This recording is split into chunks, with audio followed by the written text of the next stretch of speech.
ഇന്നൊരു മത്തങ്ങയുടെ ഉണ്ടാക്കിയാലോ. അപ്പോൾ അങ്കൻവാടിയിൽ നിന്ന് കിട്ടുന്ന അമൃതം പൊടി വെച്ചിട്ടാണ് ഈ മത്തങ്ങയുടെ ഉണ്ടാക്കുന്നത്. അതിലേക്ക് തേങ്ങ എടുത്തിട്ടുണ്ട്, ശർക്കരപ്പാനി എടുത്തിട്ടുണ്ട്, പിന്നെ ഏലക്കപ്പൊടിയുണ്ട്. അപ്പം ഞാൻ ശർക്കരപ്പാനി കുറച്ച് ചേർക്കുന്നുള്ളൂ, കാരണം അമൃതം പൊടിക്ക് മധുരം പൊതുവേ ഉള്ളതാണല്ലോ. അപ്പോൾ അതുകൊണ്ട് കുറച്ച് ശർക്കരപ്പാനി ചേർക്കുന്നുള്ളേ.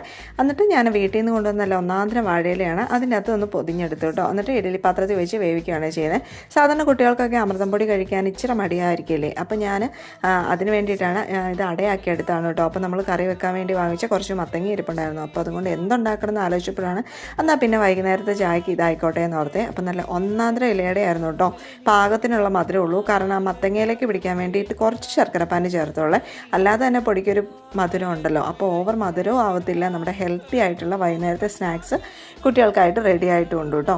അമൃതം പൊടി കഴിക്കാത്ത വൈകുന്നേരം ഇങ്ങനത്തെ സ്നാക്സ് കഴിക്കാൻ ഇഷ്ടപ്പെടുന്ന നമ്മുടെ കുഞ്ഞു മക്കളുണ്ടല്ലോ, അവർക്കൊക്കെ ഇങ്ങനെയൊന്നും ഉണ്ടാക്കി കൊടുക്കുകയാണെങ്കിൽ കഴിക്കൂ കേട്ടോ. അപ്പോൾ വീഡിയോ ഇഷ്ടമാണെങ്കിൽ ലൈക്ക് ചെയ്യണേ. താങ്ക്